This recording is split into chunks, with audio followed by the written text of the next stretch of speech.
They tell me that I'm never gonna make it. They want me to do something that could make sense. King Harold, King's Roulette, King's Club. Welcome to a live session. We're going to play columns today based on the prompter. $300 is in the system. We're going to play D'Alembert, $30 beginning with down to 15 or up $15 units.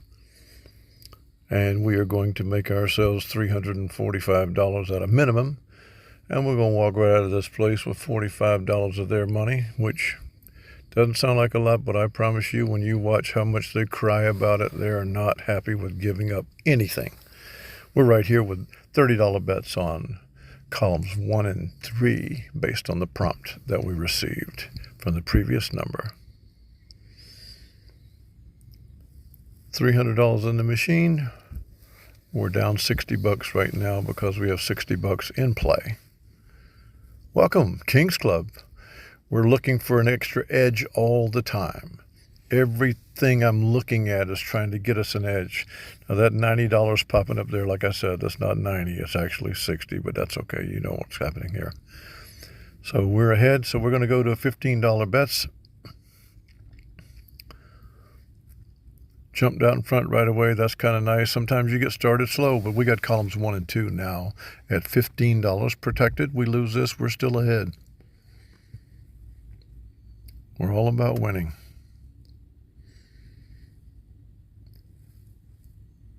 I'm still developing the Fibonacci turnaround, as I might call it.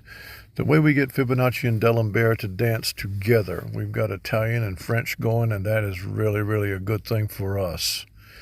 And by cutting it off at the 6th Fibonacci sequence, well, there's another win. That's just intersection after intersection. 2 crashes right away in our favor. We're going to stay at the $15 bet right now. Leaving Fibonacci at the 6th step and then recovering D'Alembert and going back, because the power of the Fibonacci is in the payoff. But when it gets steep, I think I've received favorable impression from the kingdom on this modification. We're going to keep doing it. I'm looking for tiny pieces of an edge now. We're already strong, but tiny bits of it. We're going to do all kinds of things with all kinds of ways of wagering. I don't want to get into what I've done with the NFL in the last 2 days, but I got challenged on an NFL thing, and without knowing one thing about a team or a player, well, we're 3-1 right now. You don't have to know anything. All you have to know is know how to bet.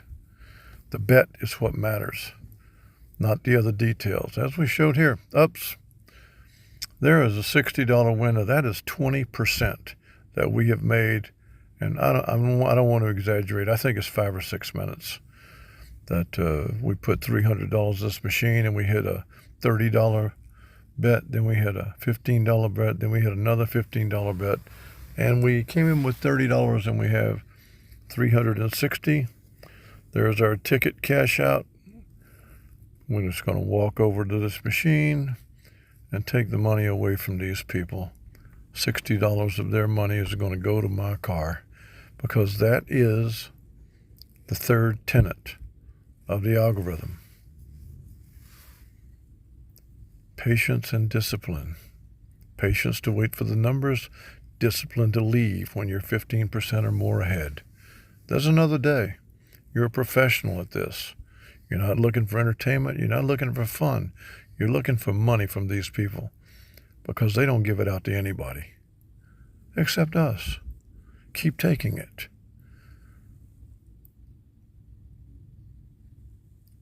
So I've come back over here to the scene of the crime. You know, this is what we do. We return to where we took the money from, and we're just going to have some fun here for a minute and say, okay, so this is what the actual money looks like. I want the casino to see it. I want it to be on the camera.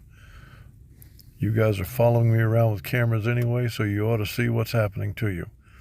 You know full well I walked in with 300. You can see full well that I'm leaving with $60 of your money. 300 of that came in with me.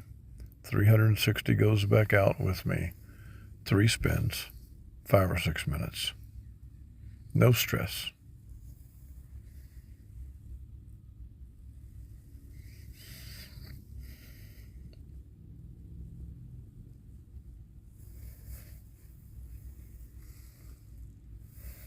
Stack it up, rack it up. I'm going to look at a couple of things on the way out the door here. Let's go to this other. This is a solitary wheel here. I kind of like it because it's got a big bench I can sit on, and I don't have somebody leaning all over me. But let's go over to the $3 wheel and take a look at what's going on there. I always like to look at the numbers that are up there, and that's one of the things that I'm studying all the time is what is produced out of this wheel. And so let's go over here just for a minute and let's see what's produced out of these dual wheels with the 6th position of the eye block here.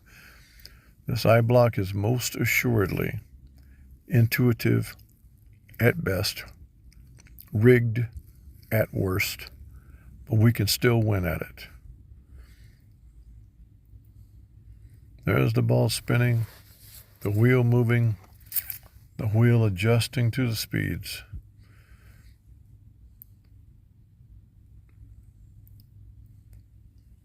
And that's 21.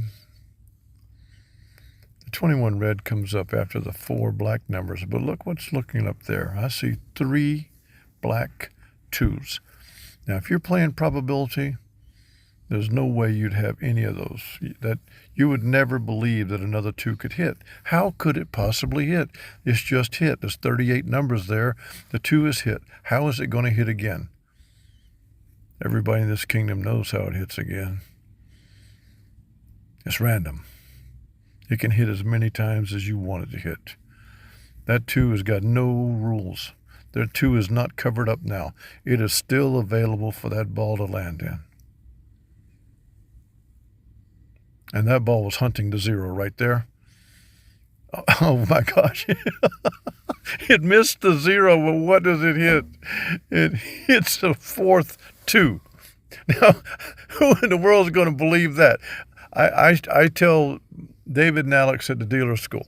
I tell Jack Ace in all of his mathematics.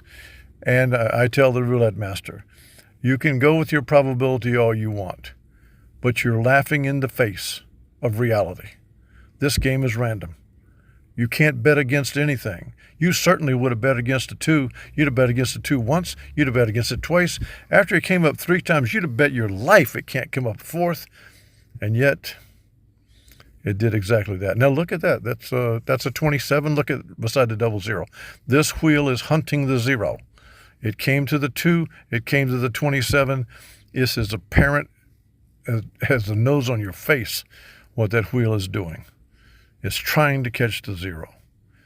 And that's okay, because we would be playing it probably anyway. But you have to find ways to beat the wheel on what the wheel is doing. And actually, when the wheel is rigged, that's actually to your advantage because you know what it's trying to do.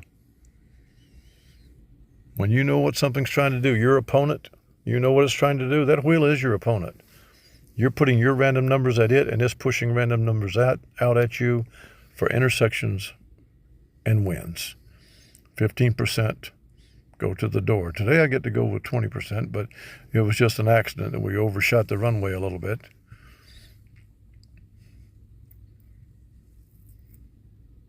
They finally gave up on the 0 and they hit in the middle of the wheel because they figured everybody knows about the 0 by now. So we'll go over this other wheel. These wheels are identical, of course, but they are timed differently. One moves a little slower. So when I'm over here, I always try to get on the slow wheel so I got a little bit more time. We had a series of black numbers, 3 red numbers, and a black number sandwiched in there. And then we've got 5 followed by another 5. I'm not going to belabor this point. You guys are already up to speed on it. You know what's happening here. I'm going to stop by the blackjack table. I'm going to count some cards from behind.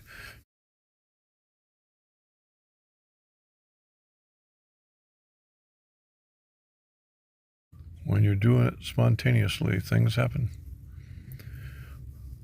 Just taking one last look at this wheel here.